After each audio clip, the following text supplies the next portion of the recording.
In lecture 4 of this class, I'm planning to introduce several very famous remote sensing systems. These systems, they use different sensors and they are using different types of orbits, and they are famous in remote sensing realm.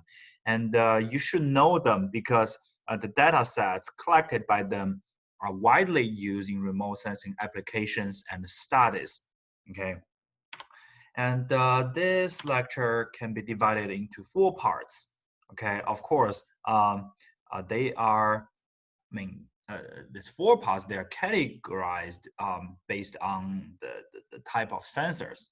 Okay, the first part is about multispectral imaging using discrete detectors and scanning mirror. I'm going to introduce Landsat, NOAA GOES system, and etc. Second part, multispectral imaging using linear arrays. Famous remote sensing systems including SPOT from European Union, ICONOS. It's a very famous high spatial resolution commercial sensor. And then the third part is about image spectrometry using linear and area arrays. The most famous system is MODIS, and we call it image spectrometry instead of detector or multispectral imaging, is because that this type of sensors, they are using continuous and very narrow bands to detect a specific area. So it has another name. It's called hyperspectral remote sensing. I mentioned this concept in the last lecture. Hyperspectral remote sensing or image spectrometry means that there is a lot of bands in this sensor, right? And also each band is very narrow. So the purpose is to capture even the smallest difference of reflectance on spectrum. So in order to do that, you have to make sure that this sensor covers the whole range of the spectrum, and there are multiple bands because each band can only provide one value, one reflectance, right? In order to catch small differences, there must be a lot of bands, and also each band should be very narrow. Okay, that's image spectrometry. And the last part of this lecture is about active remote sensing systems. To be specifically, this class is actually about passive remote sensing, or we call it optical remote sensing, which means that sun is the energy source. But there is another category of remote sensing called active remote sensing.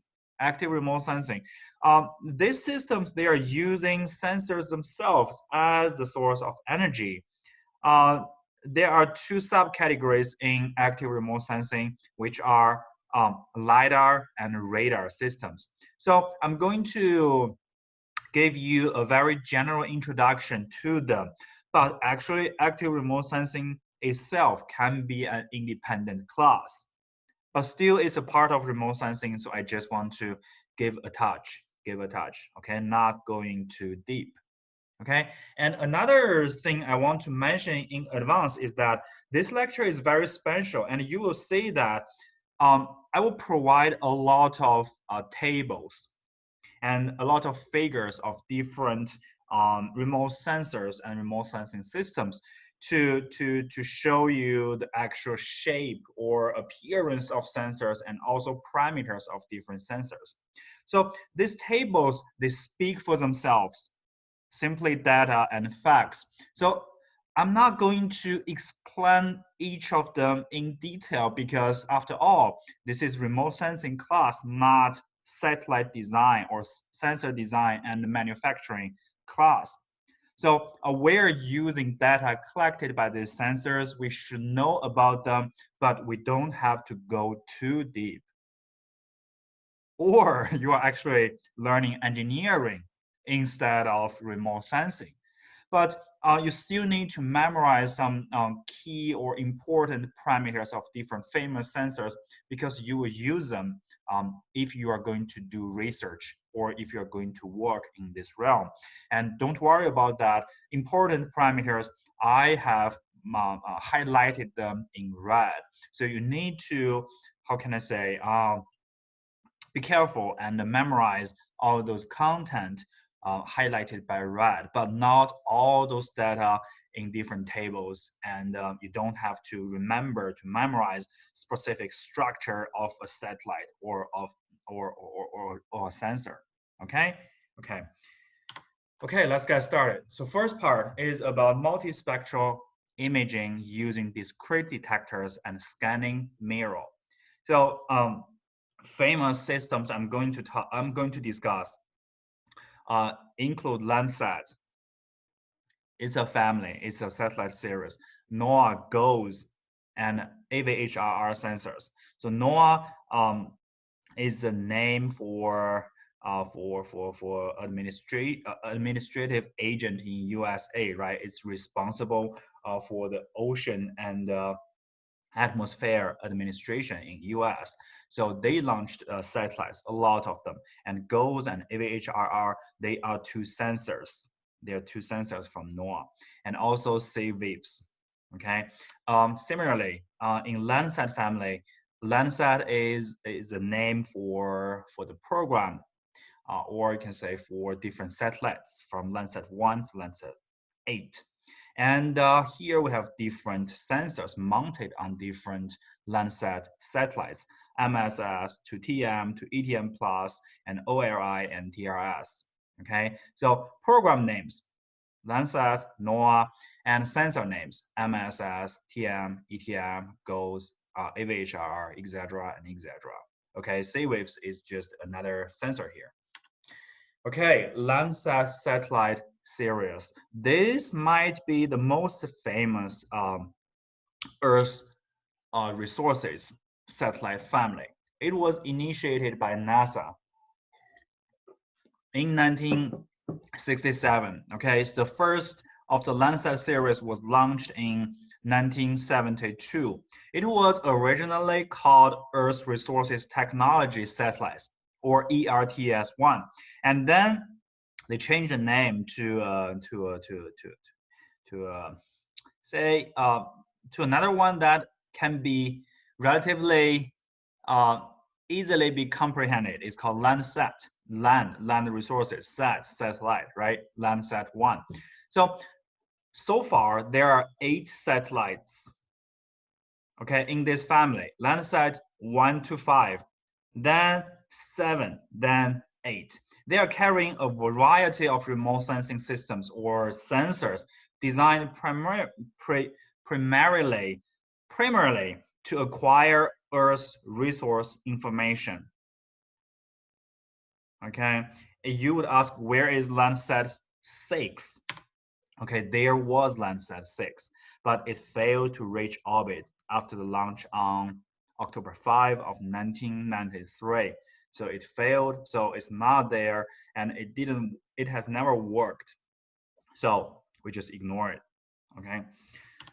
So here we have some chronology figures for Landsat family. So Landsat 1, 2, 3, 4. They're all using a sensor called MSS. And then Landsat 4 has a new sensor. It's called TM and MSS. They're also on Landsat 5. And from Landsat 6, it failed, right? It was ETM, and it failed. And on Landsat 7, we have ETM plus. And Landsat 8, we have ORI and TIRS. Okay, so this whole family experienced several decades. It was there for several decades, from 1970s to 2020. Okay. So Landsat 5 is very famous. It is the most famous one in this famous family. It was delivered Earth imaging data nearly 29 years. Okay, and set a Guinness World Record for a title called longest operating Earth observation satellite before it was decommissioned in 2013. So it served for 29 years. A lot of people are wondering why that low cost is one of the advantages of satellites. I mean, sending a satellite to Earth's orbit, it doesn't sound cheap. Why is it? Why low expense is one of the advantages of Earth observing satellite? Now you can say, right? Right? I mean, not every satellite can serve 29 years, but you should know that satellite launching is becoming cheaper and cheaper today, especially when all those private companies, they are joining this industry. So sending satellite to the sky is not a governmental behavior anymore. It's about market, and a lot of companies, they are profiting. They profit from this industry, which means that they will positively push the development of the satellite. The cost will be lower and lower. It will be simpler and simpler to send satellites to the space. So it means that in long term, if a satellite can say serve for 10 years, only 1/3 of Landsat 5, it's financially effective. It's financially doable, because otherwise you need to send people to the field to collect data, and the data cannot cover a huge area, right? And a satellite can continuously observe the same area with different temporal resolutions, of course, but comparing to sending people to the field and collecting incomplete data, a satellite can serve you for 10 years or even longer. So from that perspective, low expense is an advantage of what? Of Earth observing satellite. Okay.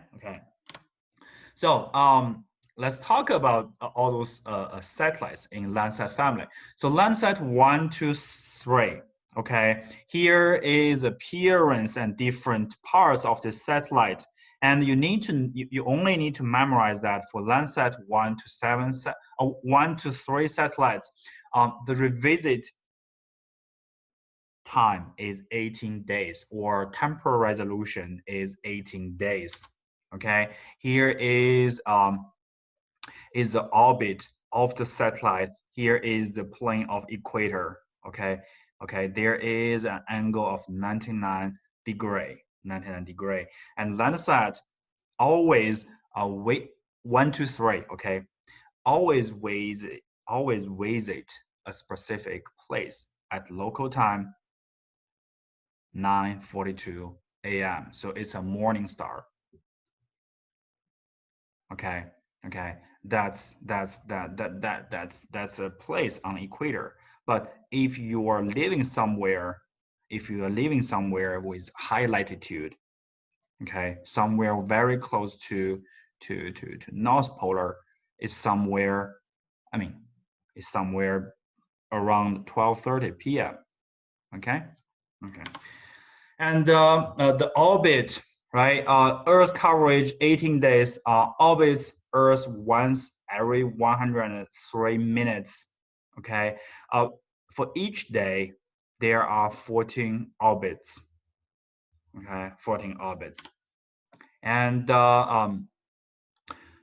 252 orbits 18 days before passing the same location, which means in 18 days, Landsat 1 to 7, they are traveling for 252 orbits and eventually visit the same location after 18 days. Okay, 20 times per year past the same locations. For a specific city, for a specific location, it means that there should be at least 20 images per year that can be acquired by Landsat 1 to 3 satellites. Okay, and the sensor here I'm going to introduce for Landsat 1 to 3. Actually, it is on Landsat 1 to 5, not only 1 to 3. It's called Multispectral Scanner System. We simply call it MSS.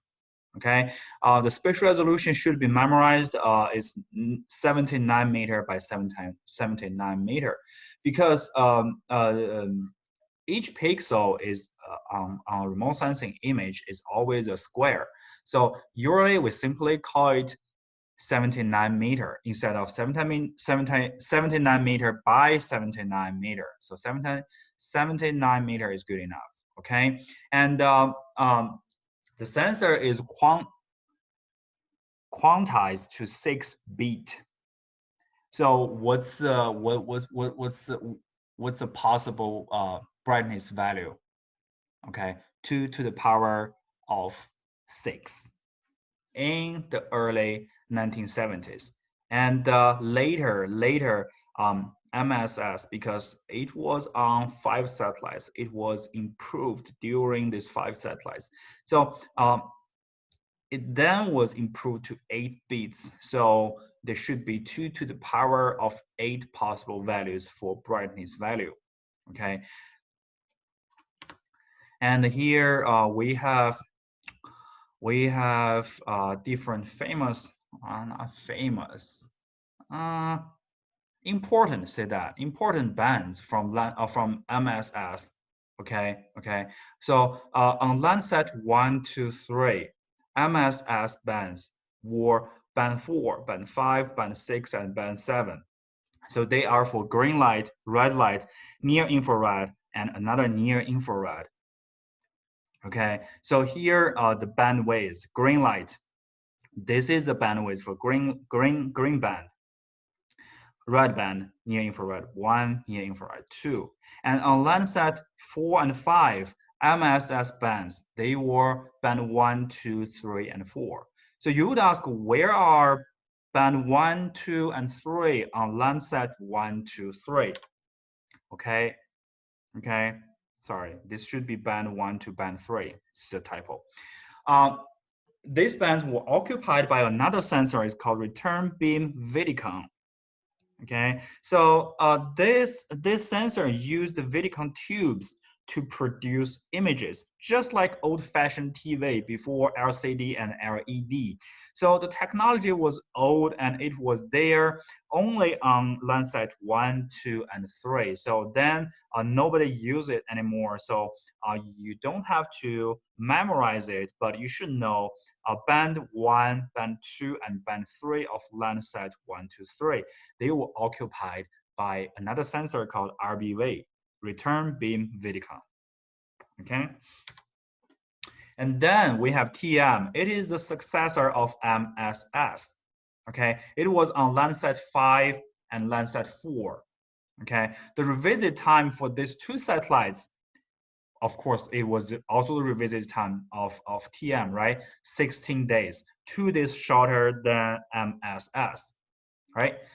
And here is his appearance of the sensor. You can see that there is also a scan mirror. So it's a detector with scanning mirror. Okay, so it's whisker broom sensor. It's whisker broom sensor, and the improvement of TM as compared to the MSS. Increased number of spectral bands. Now we have how many? 7 bands. 7 bands. Also improved spatial resolution from 79 meter to 30 meter. That's a huge step. 30 meter is a very classic spatial resolution because of TM and ETM plus. Okay, and radiometric resolution from 6 bits to 8 bits. Actually, the improved MSS, this sensor also has 8 bits for radiometric resolution, right? But here, TM, all TM sensors, they are 8 bits. And here we have a new band here, which was not there for MSS, which is blue band. And here we only have TM4 for near infrared, but we also have shortwave infrared and thermal infrared. And you should know that they have different spatial resolution, because the thermal infrared band is 120 meter resolution, spatial resolution. Okay. And the Landsat 7 has a sensor called Enhanced TM Plus. So it's called ETM Plus. Okay, so for ETM Plus, bands 1 to 5 and 7, they're identical to Landsat 4 and 5, which had which one? TM, right? So which means that bands 1 to 5 and 7 of ETM Plus they're identical to TM. Okay, there is the addition of the new panchromatic image band. The spatial resolution is even better, is 15 meter by 15 meter. Okay, so you can see this range here from 0.52 to 0.90 micrometers. This is actually the whole range of what? Of visible light and a little bit above visible light. So this band is for real, not real, true color image of visible band. Okay, and improved spatial resolution with the thermal infrared band 6 from 120 meters to 60 meters. So if we go back a little bit, we can see that for TM, the thermal infrared band spatial resolution is 120 meters. But now on ETM plus, it is what? It is 60 meters. Okay, so TM band 1 to 5 and 7, they are identical to TM sensor. Okay. So now we have another panchromatic band, and also there is an improved thermal band. Improved of what? Spatial resolution from 120 to 60. Okay. So here, Landsat 7 and ATM Plus is pretty important. And here I'm listing all the, how can I say, main applications of each band here. And you should memorize them. Okay. ATM Plus band 1, blue, provides increased penetration of water bodies, underwater terrain survey, and etc. Band 2 for green. Band 3 for red, band 4 near infrared, band 5 and 7, they're both for shortwave infrared, but with different wavelengths. And band 6 is for thermal infrared, okay? And some examples here. Here is a false color ETM plus image. Landsat is from Landsat 7, okay? Palm Springs, California. And the spatial resolution here is 30 meter by 30 meter. And like I said, it's false color. So RGB, they were reassigned. So they are not true real world color. So RGB, they will assign to band 4, band 3, and band 2. Okay. And most commonly used false color combination, which means that band 4, near infrared. That's what? That's R. In this color, red is the reflectance of near infrared. Okay, and green is for red. Blue is for band 2, which is green band. And then the latest member of Landsat family is Landsat 8. And it doesn't use ETM Plus anymore. It has 2 sensors on it. The first one is called Operation Land Imager, OLI, and another sensor called Thermal Infrared Sensor, TIRS. So from the name, you can tell that OLI, Thermal Infrared Sensor, this is the one responsible for thermal infrared band. So it's not a part of one sensor like ETM Plus. So thermal band has been separated from other bands, and there is a specific sensor, TIRS, for this band, thermal band. Okay, so revisit time of Landsat 8 or OLI and TIRS is still 16 days. And here we have we have a comparison. We have a comparison among MSS, TM, and ATM plus. So first several columns, they are for MSS, which is the oldest sensor on Landsat satellites. And then we have Landsat 4 and 5, and then Landsat 7. And here another comparison between ATM plus, which is on Landsat 7, and the OLI TIRS, which are on Landsat 8. So comparison here. Again, I'm not asking you to memorize all this data, but at least you should know the spatial resolution of different sensors and also specific applications for each band of ATM plus. Okay, and later this semester, when you are doing labs, when you are trying to finish your own course project, you may need to use the data collected by ATM plus. It's for free. You can download them ATM plus data sets from the internet. Okay. Okay, I will just stop here. From next video, I'm going to introduce NOAA satellites. Okay, goals. Okay, thank you.